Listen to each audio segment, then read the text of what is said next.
मोहतरम नाज़रीन आदाब, जी टुडे न्यूज़ में आप सभी का खैर मकदम है।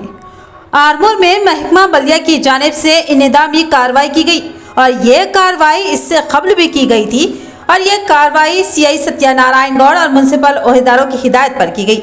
इस मौके पर ओहदेदारों ने बताया कि ट्रैफिक के मसले से निपटने के लिए ये इंतजामी कार्रवाई की गई है। इस कार्रवाई में दुकानों के सामने बनाए हुए शेड्स को तोड़े गए।